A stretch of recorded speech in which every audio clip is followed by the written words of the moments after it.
Sorry. Good morning, ladies and gentlemen, and please let's take our seats. Thank you very much.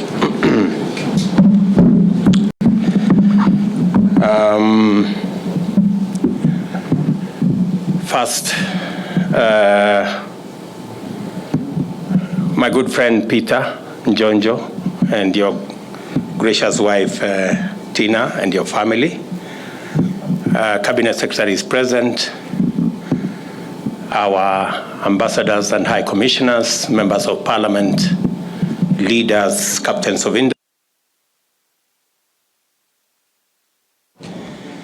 I am truly grateful and happy that this morning we are having a very interesting conversation around an idea that a few years ago was a very small idea.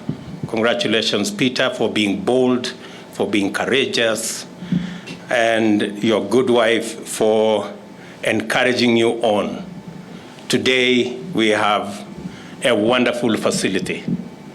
You have put together a huge enterprise that connects farmers, traders, business people in one circuit, combining the efforts of ordinary people, ordinary farmers, the hardworking people, using technology to markets and to products. I am very happy to join you this morning to witness this fascinating enterprise of great promise that represents the transformational intersection of critical pillars of our plan. To begin with, Twiga Foods model is truly bottom-up, uniting literal mama mbogas with actors along the supply chain all the way to large corporate concerns in the quest for more incomes, greater efficiency, and increased productivity. I am pleased to note that at the heart of this visionary enterprise is the objective of establishing and maintaining an efficient retail network, which is a priority of our strategy for rapid socio-economic transformation and a focus of the Vision 2030. It is our intention to lead the transformation of our retail sector from the traditional shopfront-based system to a modern e-commerce system which supports a competitive trade-based economy. We recognize that food accounts for up to 54% of household expenditure in Kenya, and that agriculture has the highest employment multiplier effect. Due to the strong forward and backward linkages with other sectors, agricultural growth creates more jobs than any other industry. We also realize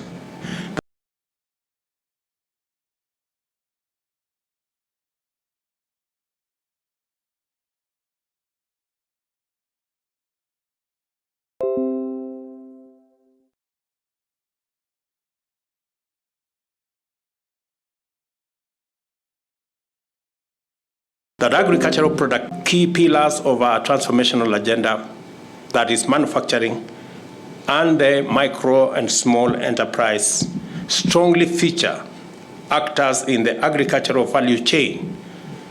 I note that efficient aggregation, rapid transformation, and effective network of preservation and storage facilities are indispensable for sophisticated agro-industrial production and export manufacturing. Our plan also outlines strategies to optimize the country's heavy investment in ICT infrastructure, which has led to the laying of 6 submarine fiber optic cables and 9,000 kilometers of terrestrial fiber optic cable connectivity, connecting virtually all county headquarters. Mobile broadband coverage now stands at 96%. We have pledged to invest another Kenya shillings 40 billion in the digital superhighway to facilitate universal broadband connectivity across Kenya by constructing an additional 100,000 kilometers of mainly last-mile fiber optic networks across the country. The superhighway, and I had a robust conversation this morning about it, will catalyze the transformation of agriculture, MSME sectors, as well as health and fintech.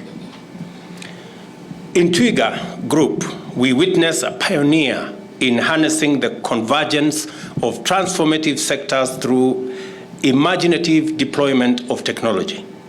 Through it, Twiga receives produce from small-scale growers and converts it to a marketable and less perishable form.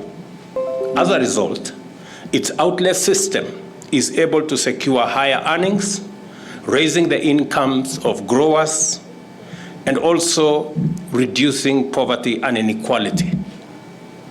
Using its mobile app, Soko Yetu, Twiga congregates over 140 hustlers, kiosk operators, shopkeepers, mama mbogas, and many other intermediaries across the country. Technology enables Twiga to process many orders, handling over 2 million kilograms daily and ensuring same-day or next-day delivery. This system, therefore, demonstrates the possibility of organizing farmers throughout the country, increasing produce volumes, and significantly upgrading the supply chains, both from the farm gate to industries and from industries to markets. This way, livelihoods across the smallholder agriculture and MSME sectors will improve with the increase of incomes at the bottom of our economic pyramid. As you know, this vision lies at the heart of our commitment, and we are determined to deliver on it. The capacity I have witnessed this morning here to handle over 6,000 tons of food and groceries, including more than 1 million bananas daily, demonstrate the feasibility of what ambitious promise can produce. Twiga is an exemplary enterprise and a pioneering investment. Its setting up in the special economic zone locates it in an advantageous position to access and satisfy local and regional markets throughout East Africa and Central Africa. I just want to inform Peter and all the other players in this space that, as the Minister Moses has said, last week I was in the DRC and we agreed with President Tshisekedi that they will provide space for us to set up warehouses in Lubumbashi, in Kinshasa, in Goma, and other 2 towns as part of the East Africa integration and part of the East Africa trading framework. We are encouraged by the possibilities demonstrated by Twiga's model, especially in the potential to complement government drought mitigation efforts by resolving supply chain and distribution constraints that exacerbate food shortages during drought. Our vision for agriculture-led growth entails establishing at least 1 produce consolidation and distribution center in every county. As Minister said, we will come here with our governors so that they can demonstrably be able to see what an aggregation center can do for a country and what it can do for a county.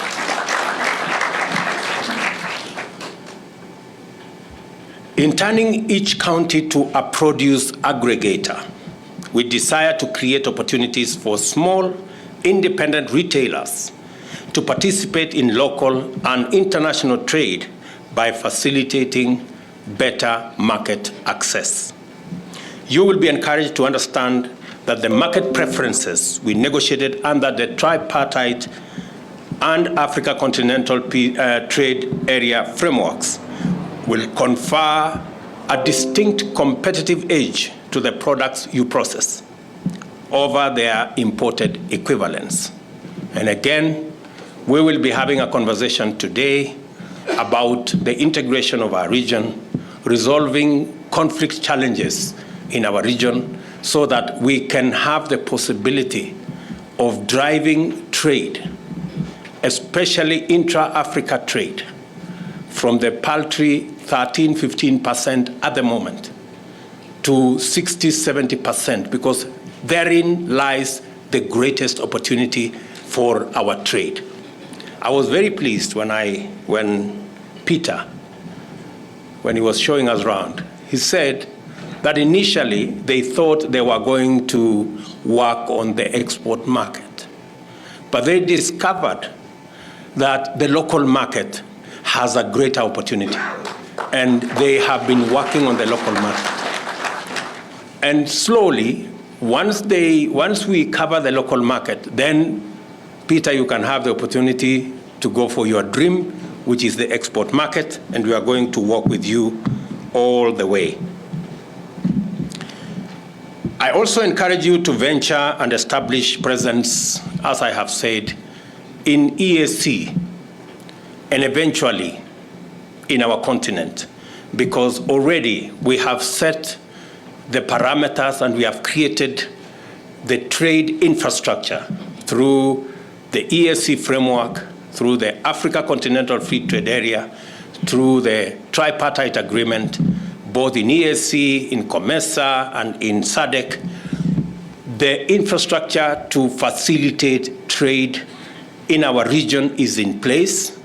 It is now for investors like Peter and all the others to take advantage of the policy framework and the trade frameworks that exist to leverage on ensuring that you grow your enterprises and you support our farmers to be able to access better incomes as we ensure that our continent is prosperous. I assure you of the government of Kenya's support. I have asked Mr. Kuria, our cabinet secretary, to grow Kenya's market share for manufactured goods in the region and in the continent, even as we focus in the global market. Our robust support for the significant improvement of food security ultimately complements the efforts of enterprises like Twiga, and the spectrum of interventions include provision of adequate network of storage facilities, the enhancement of commodity supply systems through warehouse receipting system, and the establishment of the Kenya Commodity Exchange in due time. Improving financial inclusion at the bottom by introducing easily accessible and affordable credit through the Hustler Fund and other funds, as well as the intentional de-risking of agriculture to attract younger farmers, are some of the interventions we are going to propose in the medium term. Let me confirm to Peter and Twiga that the 300 million shillings you lend to your 140 suppliers and customers across Kenya, we are going to make that amount of money available to you so that they can borrow at lower interest rates and hopefully increase their earnings. That 300 million shillings CS Chelu, we make sure that the customers of Twiga have access to the Hustler Fund, and instead of them borrowing at 1% per day, they should be able to borrow at 8% per year.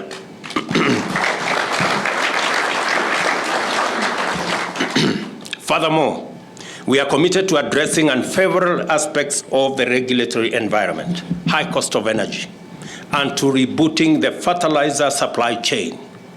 We shall engage the Council of Governors, as I have said, to rationalize the multiplicity of inter-county regulatory regimes, and that fertilizer prices and other commodities and other inputs make commercial sense to all our small-scale farmers. Additionally, I have directed the Ministry for Trade and Investment to facilitate your effective and meaningful participation under the Special Economic Zones Act so that we can eliminate the challenges that continue to exist in making it easy for enterprises to do business in our Special Economic Zone. Otherwise, they will have no meaning. So, Minister, make sure players in the industry, people like the Tatu City community, bring their ideas, bring their suggestions. We can carry them on board so that we can have a regulatory framework that favors growth of enterprise, both for local consumption of goods that are processed and for our international market as well. This will promote, as I have said, robust participation and effective representation in policy making to create a better and a much more conducive business environment. We are engaging holders of capital, like pensions and venture capital funds, with a view to putting together a framework for them to participate in emerging opportunities by investing in startups like Twiga in order to create jobs and propel Kenyan enterprises to the next level by innovation and thereby transforming our economy. Finally, ladies and gentlemen, I reiterate my appreciation of Twiga's pioneering venture, which showcases the convergence of transformative interventions in a single enterprise, and salute its demonstrated ability to score highly in unlocking potential to accelerate growth, create jobs, eradicate poverty, and strengthen our international trading position. There is substantial complementarity between government and private sector, both in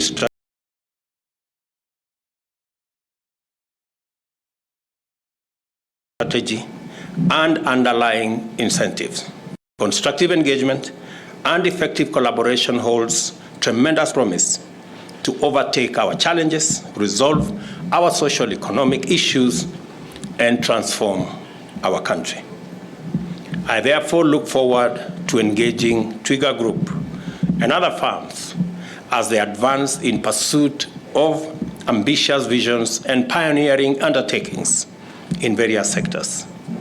I also wish you great success, Peter, family, Twiga, Tatu City, in your ventures. And in conclusion, to say that the confidence Tatu City have shown in our country by establishing this huge private facility. We commend you and your team, and we commend Peter and Twiga family for believing in our country and for putting their energy, their ideas and resources, and all the farms, venture capital, USAID, and all the development partners that have come through to make this enterprise a reality. My congratulations, my appreciation on behalf of Twiga and on behalf of the people of Kenya for believing in us and for supporting enterprises that have Kenyan ownership.